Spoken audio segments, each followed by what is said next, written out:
Welcome back दोस्तों, मैं आपका दोस्त गुफरान। आज की वीडियो इलेक्ट्रिकल इंटरव्यू के पॉइंट ऑफ व्यू से बहुत ही ज्यादा इंपॉर्टेंट होने वाली है। Why cooling strip not use in DC motor, मतलब कि दोस्तों हमारी जो डीसी मोटर होती है उसमें हम कूलिंग स्ट्रिप का यूज क्यों नहीं करते हैं। आज हम इस वीडियो में यही जानेंगे। ये जो हमारा एसी मोटर है दोस्तों, इसके ऊपर तो ये स्ट्रिप इस तरीके से लाइनिंग बनी हुई है, ये हमारे एसी मोटर में क्यों होती है जबकि डीसी मोटर में ऐसा देखने को नहीं मिलता है। दोस्तों ये हमारी स्ट्रिप जो है ये कहलाती है कूलिंग स्ट्रिप। ये हमारी मोटर को कूलिंग करने का कार्य करती है। इसको हम क्या बोलते हैं दोस्तों? कूलिंग स्ट्रिप बोलते हैं। जबकि हमारा डीसी मोटर एकदम प्लेन होता है, इसमें आपको कूलिंग स्ट्रिप क्यों नहीं देखने को मिलती है। तो दोस्तों ऐसा क्यों होता है कि हमारा जो डीसी मोटर होता है आखिर इसको कूलिंग की जरूरत नहीं पड़ती, जबकि हमारे सिर्फ एसी मोटर में ही कूलिंग स्ट्रिप आपको देखने को मिलती है। दोस्तों इसको मैं बहुत ही इजी यानी कि आसान तरीके से आपको एक्सप्लेन कर देता हूं ऐसा क्यों होता है। दोस्तों जब हमारे किसी भी वायर से हमारा जब डीसी करंट फ्लो होता है, ये जो डीसी करंट हमारे किसी वायर से फ्लो होता है तो मैग्नेटिक फील्ड बनती है। ऐसी मैग्नेटिक फील्ड जो कभी चेंज नहीं होती है, यानी कि एक नॉर्मल मैग्नेटिक फील्ड बनती है जो चेंज नहीं होती है। वही बात करें जो एसी करंट होता है, यानी कि हमारे किसी भी वायर से कोई एसी करंट फ्लो हो रहा है तो हमारे उस वायर के आसपास एक मैग्नेटिक फील्ड बनती है दोस्तों, जिसको हम बोलते हैं, ये मैग्नेटिक फील्ड क्या कहलाती है? हमारी चेंजिंग मैग्नेटिक फील्ड बोलते हैं इसको हम। एसी सप्लाई में क्या चेंजिंग मैग्नेटिक फील्ड बनती है, जबकि डीसी सप्लाई में सिर्फ हमारी एक मैग्नेटिक फील्ड बनती है जो कभी हमारी चेंजिंग नहीं होती है, इसमें कोई चेंजिंग नहीं होता है। वही मैग्नेटिक फील्ड का चेंजिंग होना ही जो हमारे मोटर होते हैं दोस्तों, जो स्ट्रिप होती है, जो एसी मोटर पर स्ट्रिप जो होती है ना दोस्तों, वही मुख्य कारण होता है। यानी कि हमारी चेंजिंग मैग्नेटिक फील्ड ही मुख्य कारण होता है हमारे मोटर पर स्ट्रिप होने का। एसी मोटर पर स्ट्रिप होने का और डीसी मोटर पर स्ट्रिप ना होने का यही मुख्य कारण होता है। दोस्तों वो कैसे, मैं एक बात अभी आपको क्लियर कर देता हूं कि ऐसा क्यों होता है। दोस्तों आप सपोज करो कोई हमारा मेटल रखा हुआ है। मेटल हो सकता है दोस्तों, चाहे तो हमारा कॉपर भी हो सकता है, कॉपर भी हमारा मेटल होता है, चाहे हमारा आयरन हो सकता है दोस्तों, आयरन भी हमारा मेटल ही होता है। यानी कि हमारा कोई मेटल रखा हुआ है और दोस्तों ये जो हमारे इसके पास में, इसके अगर आसपास में कोई चेंजिंग मैग्नेटिक फील्ड बन रही है, इसके पास में हमारी कोई मोटर चल रही है, इसके पास यहाँ मोटर चल रही है, तो इसमें क्या बनेगा? चेंजिंग मैग्नेटिक फील्ड बनेगा।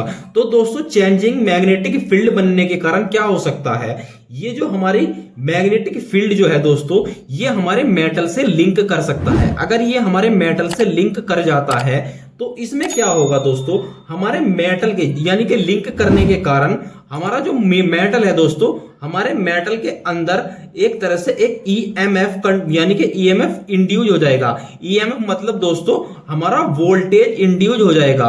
और दोस्तों आपने इलेक्ट्रिकल में हर जगह पढ़ा होगा, जहां पर भी हमारा ईएमएफ इंड्यूज हो जाता है, यानी कि जो हमारा वोल्टेज है अगर ये इंड्यूज हो जाए किसी कारण, तो दोस्तों हमारा वहां पर करंट फ्लो करने लगता है।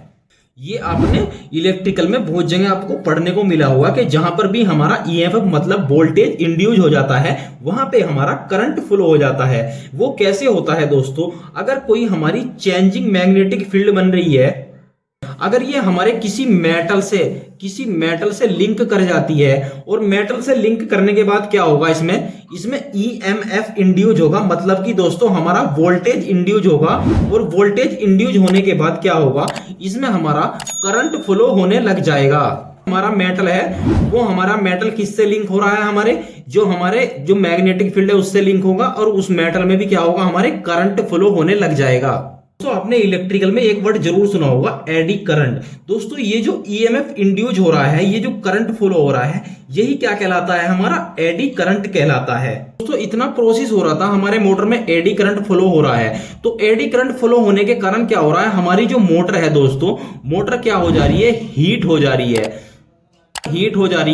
और जिस कारण क्या हो रहा है, हमारी एसी मोटर में ही ये सब प्रोसेस होता है, जिसमें चेंजिंग मैग्नेटिक फील्ड बनता है। और उसमें क्या होता है, चेंजिंग मैग्नेटिक फील्ड बनने से क्या होता है, हमारा मेटल है जो हमारे मोटर की जो बॉडी है दोस्तों, जो हमारे मोटर की जो आउटसाइड की बॉडी है, उसमें क्या होता है, हमारा उसमें हमारा जो ईएमएफ है दोस्तों ये इंड्यूस हो जाता है, यानी कि जैसे ही हमारी मैग्नेटिक फील्ड चेंज होता है तो हमारे मोटर की बॉडी में क्या होता है, ईएमएफ वोल्टेज यानी कि वोल्टेज इंड्यूस हो जाता है, जिस कारण हमारे उसमें करंट फ्लो होने लगता है। और करंट फ्लो होने के कारण क्या होता है, हमारी मोटर हीट होने लगती है। ये सिर्फ ये प्रोसेस क्या होता है, सिर्फ मोटर एसी मोटर में होता है। वो क्यों, चेंजिंग मैग्नेटिक फील्ड सिर्फ हमारे एसी मोटर में ही हो रहा होता है चेंजिंग मैग्नेटिक फील्ड। जो हमारा डीसी मोटर होता है उसमें हमारा ऐसा कोई चेंजिंग मैग्नेटिक फील्ड नहीं होता, उसमें नॉर्मली मैग्नेटिक फील्ड होता है, यानी उसका जो मैग्नेटिक फील्ड होता है वो कोई चेंज नहीं हो रहा होता है, वो एकदम स्थिर रहता है। तो दोस्तों ये चेंजिंग किस में होता है, हमारे एसी मोटर में चेंजिंग हो रहा होता है, तो जिस कारण क्या होता है, हमारी मोटर हीट होने लगती है। तो इसी कारण हमारी जो एसी मोटर होती है उसमें आपको इस तरह की स्ट्रिप देखने को मिलती है। दोस्तों इस स्ट्रिप का फायदा ये होता है, मोटर हो गई, इसके ऊपर स्ट्रिप हो गई और इसके बैक साइड में आप कूलिंग फैन देखोगे। ये जो हमारा कूलिंग फैन लगा होता है, कूलिंग फैन क्या करता है, हमारी मोटर पर एयर मारता है। एयर ऐसे करता है तो हमारी जो स्ट्रिप होती है, स्ट्रिप का जो कार्य होता है वो मुख्य कार्य होता है हमारी एयर को डिस्ट्रीब्यूट करना, यानी कि जो एयर हमारे कूलिंग फैन से आ रही है, मोटर के फैन से आ रही है, उस एयर को बहुत अच्छे से पूरी मोटर के ऊपर डिस्ट्रीब्यूट करना, क्योंकि इसमें इस तरीके से लाइनिंग बनी हुई है। तो इससे क्या होता है, बड़ी आसानी से हमारी एयर हमारे मोटर पर प्रॉपर लग पाती है, जिस कारण क्या होता है, हमारी मोटर को कूलिंग मिलती है। तो उम्मीद है दोस्तों ये चीज तो आप समझ गए होंगे, आखिर हमारे एसी मोटर पर स्ट्रिप क्यों होते हैं और डीसी मोटर पर नहीं होते हैं। दोस्तों सिंपल है इसका जवाब, बहुत ही जो मैंने अभी आपको बताया है। हमारे जो एसी मोटर होता है उसमें एक प्रोसेस हो रहा होता है, वो क्या है दोस्तों, हमारा जो मैग्नेटिक फील्ड होता है वो मैग्नेटिक फील्ड क्या होता है, चेंजिंग हो रहा होता है। और चेंजिंग मैग्नेटिक फील्ड के कारण ही क्या होता है, इसमें हमारे जो मोटर है उसमें ईएमएफ इंड्यूस हो जाता है, यानी कि वोल्टेज इंड्यूस हो जाता है। और जहां पर वोल्टेज इंड्यूस हो जाता है, इलेक्ट्रिकल में आपने अक्सर पढ़ा है कि जहां पर भी हमारा वोल्टेज इंड्यूस हो रहा है वहां पर क्या होगा, हमारा करंट फ्लो करने लग जाएगा। और करंट फ्लो करेगा तो क्या होगा, हमारी मोटर हीट होगी और उस हीट को ठंडा करने के लिए ही हम स्ट्रिप का यूज करते हैं। तो उम्मीद है दोस्तों आज की वीडियो से आपको कुछ अच्छी जानकारी मिली होगी। आपको वीडियो कैसा लगा दोस्तों, प्लीज लाइक करके जरूर बताइए आपको वीडियो कैसा लगा। अगर आप हमारे चैनल पर नए हैं तो चैनल को सब्सक्राइब करके बेल आइकन प्रेस कर लीजिए, ताकि आने वाली वीडियो की नोटिफिकेशन आप लोगों को मिलती रहे। आज की वीडियो में धन्यवाद दोस्तों, मिलते हैं अगली वीडियो में।